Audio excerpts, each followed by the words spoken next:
Sending smoke over Interstate 95 during the evening commute. While in New Mexico tonight, those wildfires now claiming at least 2 lives, burning nearly 1,400 homes and businesses now.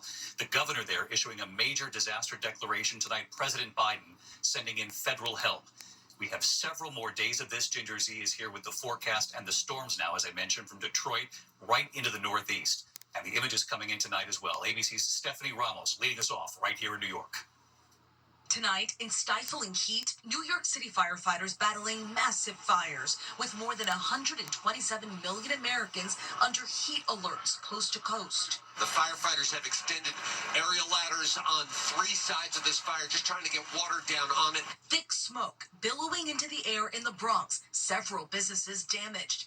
In Manhattan's Soho neighborhood, firefighters battling this residential fire. The FDNY taking precautions in this heat. We usually rotate the members out due to the extreme conditions, make sure everybody's hydrated and doing well. Showing us the coolers attached to fire trucks they use to stay hydrated. Every morning before the start of each tour, come up here and we replenish the water and the ice to stay cool throughout the day. In Philadelphia, the city declaring a heat emergency, opening dozens of cooling centers. Azor Baker and his cleaning crew forced to adapt. We had to come out a little early, but ahead of the sun, so that, the sun don't catch us, because that sun is beaming.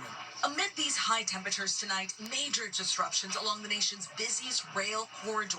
Amtrak suspending service for hours from Philadelphia through New York City to New Haven, Connecticut, due to a malfunctioning circuit breaker. And a brush fire impacting New Jersey transit trains. Lauren Hughes briefly stuck on her train. The train turned off, and we were stuck on the tracks for, I think, maybe an hour or two, with no air conditioning. Metro trains in the Washington, D.C. area already being slowed when traveling above ground due to the heat.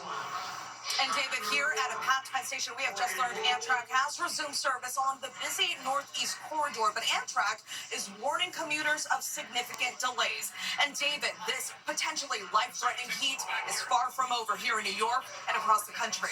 David. We know that for sure, Steph. Thank you. Ginger Z standing by on that. But the emergency playing out in New Mexico first, where the governor has issued a major disaster declaration now.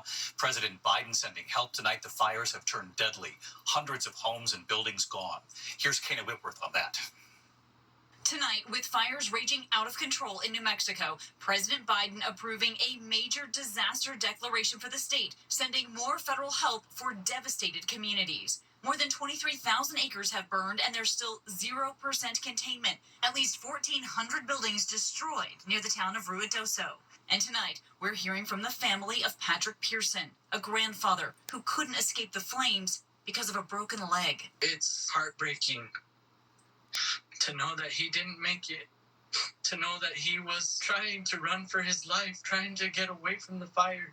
And tonight, those areas charred by wildfire now facing another challenge. Storms and flash flooding unleashing this river of mud. The fire conditions will improve in the coming days, but we are not out of the woods yet. And David, the heat is really turning up out west. Here in California, the largest concern is the Sites fire. And David, firefighters with an ominous warning tonight. They're saying that already this year, they have seen a nearly 1,500% increase in acreage burn than this time last year, David. The fires are a real concern in the west tonight. Kana, thank you for that. Let's get right to Chief Meteorologist Ginger